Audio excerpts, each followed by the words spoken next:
ما حراك بهذا أن يكبر قدرك عند பலஸ்தீனிலே முஸ்லிம்கள் படக்கூடிய பிரச்சனைகள், அவர்கள் சந்திக்கக்கூடிய சிரமங்கள், அவர்கள் சந்திக்கக்கூடிய உயிரிழப்புகள், பசியால் வாடக்கூடிய மனிதர்கள் நமக்கு முன்னால் வாழ்ந்து கொண்டிருக்கிறார்கள். தண்ணீர் கிடைக்காமல் தாகத்திலே கடல் நீரை குடிக்கக்கூடிய மக்கள் இன்று பலஸ்தீனிலே உண்டு. பசியால் புல்லை, விலங்கினங்களுடைய கழிவை சாப்பிடக்கூடிய மக்களாக இன்று பலஸ்தீன் மக்கள் பசியால் தாகத்தால் வாடுகிறார்கள். மனைவி இல்லை, குழந்தைகள் இல்லை, கணவன் இல்லை, உறவுகள் இல்லை. ஒரு கடைக்கு சென்று திரும்பி வந்த பெண்ணுக்கு குடும்பம் முழுக்க மண்ணில் புதைந்திருக்கிறது. அவர்களுக்கு உணவுக்கு வாய்ப்பில்லை, தண்ணீருக்கு வாய்ப்பில்லை, ஒதுங்குமிடத்திற்கு வாய்ப்பில்லை, பாதுகாப்பிற்கு வாய்ப்பில்லை. அவர்கள் தொழுவதற்கு மஸ்ஜிதுகள் இல்லை பலஸ்தீனில். இந்த சோதனைகளுக்கு முன்னால் எல்லாம் என்னையும் உங்களையும் நிறுத்தி பாருங்கள். நம் சோதனைகள் எல்லாம் ஏமாத்திரும். என்ன அளவு சோதனைகளை சந்திக்கிறோம்.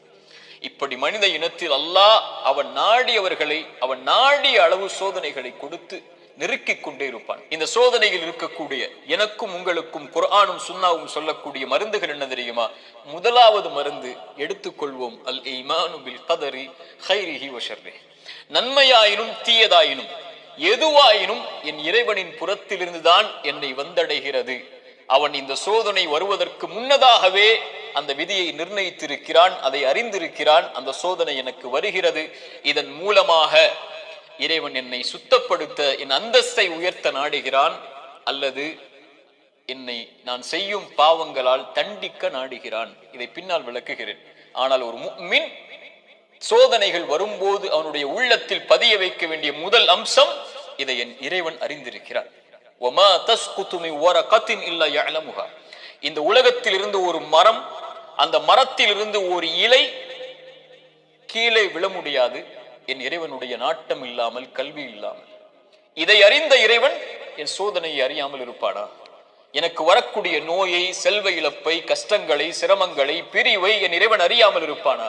அல்லது நாம் இன்று உலகத்திலே பார்க்கக்கூடிய எல்லா சோதனைகளையும், பலஸ்தீனில் என்னுடைய சமூகம் படக்கூடிய சிரமங்களை, கஷ்டங்களை, சோதனைகளை, அந்த இரத்தங்களை, அந்த உயிரிழப்புகளை, அந்த பிரிவுகளை, அந்த ஓலங்களை இறைவன் அறியாமல் இருப்பானா? இறைவன் அனைத்தையும் அறிந்திருக்கிறான். ஆனால் அவனுக்கென்று ஒரு நியதி இருக்கிறது, அவனுக்கென்று ஒரு வழிமுறை இருக்கிறது. இந்த சமூகத்தை தூய்மைப்படுத்துவதற்கும் இந்த சமூகத்திற்கு அவன் பாவங்களின் காரணமாக தண்டனைகளை கொடுப்பதற்கும். அல் ஈமானு பில் கதரி வல் கைரிஹி வ ஷர்ரிஹி. நன்மை தீமை அனைத்தும் இறைவனின் புறத்திலிருந்து வருகிறது. அவன் நாடியதால் தான் இது என்னை வந்தடைந்திருக்கிறது என்பதை முதலில் ஒரு முஃமின் ஏற்றுக்கொள்ள வேண்டும். இரண்டாவது மருந்து, இறை நினைவை உள்ளத்திலே கொண்டு வர வேண்டும். இறைவனை உள்ளம் நினைக்க தயாராக வேண்டும். உள்ளத்தின் நோய்க்கு மிகப்பெரிய மருந்து அலா பி திக்ரில்லாஹி தத்மஇன்னுல் குலூப்.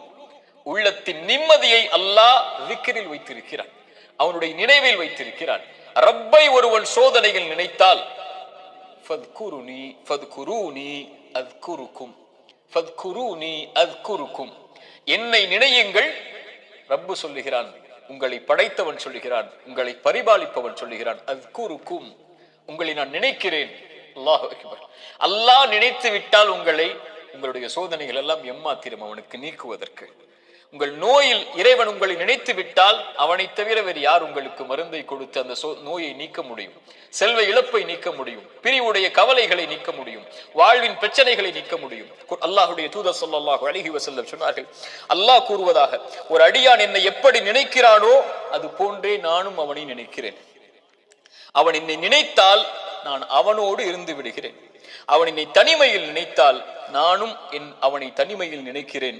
அவன் ஒரு கூட்டத்தில் என்னை நினைவு கூர்ந்தால் அவன் நினைவு கூறக்கூடிய கூட்டத்தை விட சிறந்த கூட்டத்தில் நான் அவனை நினைவு கூறுகிறேன் என்று அல்லாஹுடைய தூதர் ஸல்லல்லாஹு அலைஹி வஸல்லம் அல்லாஹ் கூறுவதாக சொன்னார்கள். அவன் தனிமையில் அவன் நினைத்தால் என்னை, நான் அவனை தனிமையில் நினைக்கிறேன். என்னை நினைத்தால் நான் அவனோடு தான் இருக்கிறேன் என்று அல்லாஹ் கூறுகிறான். அல்லாஹ் உங்களோடு இருந்தால் ஏன் கவலை? அல்லாஹ் உங்களோடு இருந்தால் ஏன் பிரச்சனைகள்? அல்லாஹ் உங்களோடு இருந்தால் ஏன் சிரமங்கள்? அல்லாஹ்வை நேசிக்கக்கூடிய அடியார்களுக்கு லா ஹவுஃபுன் அலைஹிம் வலா ஹும் யஹ்ஸனூன், அவர்கள் கவலை கொள்ள மாட்டார்கள், அவர்கள் பயம் கொள்ள மாட்டார்கள். அவர்களுடைய உள்ளம் அல்லாஹ்வின் நினைவால் நிரம்பி இருக்கும் போது இறைவன் கொடுத்த கவலை, இறைவன் கொடுத்த சோதனை, அவன் எனக்கு ஒன்றை நாடுகிறான், இதில் நான் நலவை முயற்சி செய்து முன்னேறுகிறேன், என்ன சோதனையாயினும் அவன் எனக்கு நீக்குவான் என்ற நம்பிக்கையில் ஒரு முஃமின் முன்னேறுவான். ஒரு பாவி இறைவனை குறை கூறி பின்னால் வந்து விடுவான், இறைவனை மறந்து பின்னால் சென்று விடுவான், இறைவனை ஏசி அல்லது சபித்து நீ எல்லாம் இறைவனா என்று சோதனையில் அவனை தூற்றிவிட்டு பின்னால் வந்து விடுவான். ஒரு முஃமின் அவனை அதிகம் அதிகம் நினைவு கூறுவதற்கு தயாராகுவான். மூன்றாவது துஆ, அவனை அழைக்க வேண்டும், நினைத்த இறைவனை அழைக்க வேண்டும். அழைப்பதுதான் சோதனைகளை நீக்கும். கரம் ஏந்தி உங்களுடைய சோதனைகளை முறையிட்டு நீங்கள் அல்லாஹ்வை அழைக்காமல் சோதனை நீங்கும் என்று நினைப்பது பகலில் கனவு காண்பதுதான், நடக்கவே நடக்காது. இறைவனை அழைத்தால் தான் சோதனைகள் நீங்கும். நபிமார்கள் அழைத்தார்கள், நபி யூனுஸ் அழைத்தார்கள் அல்லாஹ்வை, லா இலாஹ இல்லா அன்த சுப்ஹானக் இன்னி குன்து மினல் ஸாலிமீன். உறவுகளை விட்டு நீங்கி, உலகத்தை விட்டு நீங்கி செய்த ஒரு சிறிய தவறால் மீன் வயிற்றில் அகப்பட்டு இருளில் கிடக்கக்கூடிய ஒரு நபி, அவர்களுக்கு தெரியும் இந்த இருளில் இருந்து யாரும் என்னை நீக்க முடியாது, என்னை விளக்கி கொண்டு வர முடியாது, மீன் வயிற்றுடைய இருள் சூழ்ந்திருக்கிறது, உங்களுடைய வாழ்க்கையும் இருளால் சூழப்பட்டிருந்தால் அல்லாஹ்வுடைய தூதர் சொன்னார்கள், யூனுஸ் அழைத்த அந்த பிரார்த்தனையை நீங்களும் அழையுங்கள், அல்லாஹ் உங்களையும் அந்த பிரச்சனையில் இருந்து நீக்குவான். லா இலாஹ இல்லா அன்த சுப்ஹானக், வணக்கத்துக்குரிய இறைவனை, உன்னை தவிர வணங்க தகுதியானவன் யாரும் இல்லை, நீ பரிசுத்தமானவன்.